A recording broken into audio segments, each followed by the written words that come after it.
ओम नमो भगवते वासुदेवाय। इस प्रकार 12वें अध्याय में हमने देखा कि कैसे जलंधर शिव जी पर आक्रमण करने हेतु कैलाश पहुंच रहा है। अब 13वां अध्याय प्रारंभ करते हैं। नारद जी ने पृथु से कहा कि हे पृथु, भगवान शिव तो शांत चित्त योगीश्वर हैं। जब जलंधर के आक्रमण की सूचना उन्हें मिली तब भी वे शांत चित्त ही बैठे हुए थे। उनके लिए देवताओं और राक्षसों में कोई अंतर नहीं है, वे अजात शत्रु हैं। इन सब बातों को भुलाए अज्ञानी जलंधर सेना सहित कैलाश की ओर बढ़ रहा था, जिससे देवताओं में भय व्याप्त होता जा रहा था। जब भगवान शिव ने देवों की यह दशा देखी तो उन्होंने समस्या से निदान हेतु विष्णु जी का स्मरण किया। विष्णु जी तत्क्षण प्रकट हुए।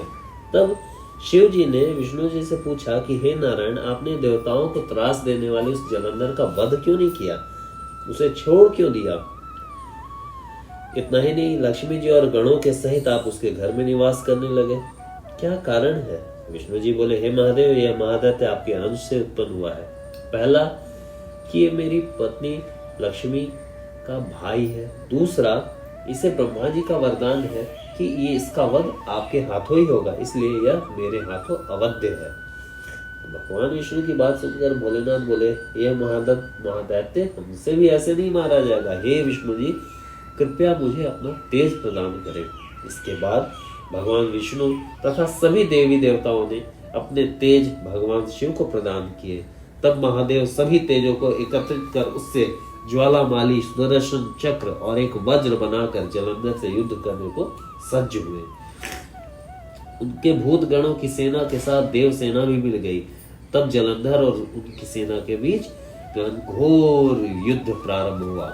इस संग्राम से पूरा ब्रह्मांड कंपायमान हो गया। संग्राम में जितने भी दैत्य मारे जा रहे थे, दैत्य गुरु शुक्राचार्य उन्हें अपनी संजीवनी विद्या से जीवित करते जा रहे थे। यह देखकर शिव गण में भय व्याप्त हुआ। वे तुरंत इसकी सूचना शिव जी को दे आए।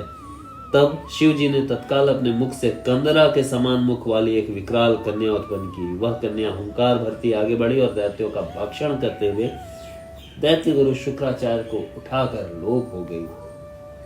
अब शिवगण निर्भय होकर दैत्यों पर टूट पड़े। उनके प्रहारों से भयभीत होकर दैत्य सेना भाग खड़ी हुई।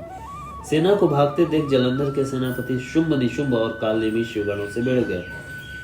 जब दैत्यों की सेना के प्रहारों से शिव सेना आहत होने लगी तब गणेश जी शिवगणों की सेना के साथ लड़ने आ पहुंचे और उनके तथा शुंभ के बीच घनघोर संग्राम शुरू हुआ। इस प्रकार अपनी सेना को आहत देखकर जलंधर स्वयं रण क्षेत्र में आया। उधर शिवगणों की सेना में से शिव प्रमुख वीरभद्र भी आए। वीरभद्र ने जलंधर पर अनेक प्रहार किए, जिससे क्रोध हो जलंधर ने भयंकर बाणों की वर्षा कर देव सेना में भगदड़ मचा दी। अपने गणों एवं देव सेना की ऐसी पराजय देखकर शिव जी स्वयं नंदी पर सवार हो सामने आ गए। अब उनमें और दैत्यों में भयानक युद्ध होने लगा। भगवान शिव के बाणों के प्रहारों से दैत्य सेना इस प्रकार भागने लगी जैसे कार्तिक मास के व्रतों से पाप समूह भाग जाते हैं। तभी भगवान शिव के एक बाण से दैत्य सेना का सर कटकर धरती पर जा गिरा। तब भयंकर घन गर्जन करता जलंधर आगे बढ़ा। शिव जी ने तुरंत उसके रथ के घोड़ों और सारथी को मार डाला। तब जलंधर रथ से कूदकर पृथ्वी पर आ गया और खड़ग ले शिव जी की ओर बढ़ा। भगवान शिव ने तुरंत आगे बढ़कर एक मुक्का उसकी छाती पर मारा, जिससे जलंधर क्षण भर के लिए अचेत हुआ, मगर कुछ ही क्षणों बाद वह उठ खड़ा हुआ और युद्धरत हो गया। शिव और जलंधर के बीच घनघोर युद्ध होने लगा। जब जलंधर ने देखा कि शिव अजय हैं तो उसने माया रचनी आरंभ कर दी। उसने अपनी माया से गंधर्व तथा अप्सराएं युद्ध क्षेत्र में नित्य गान करने लगी।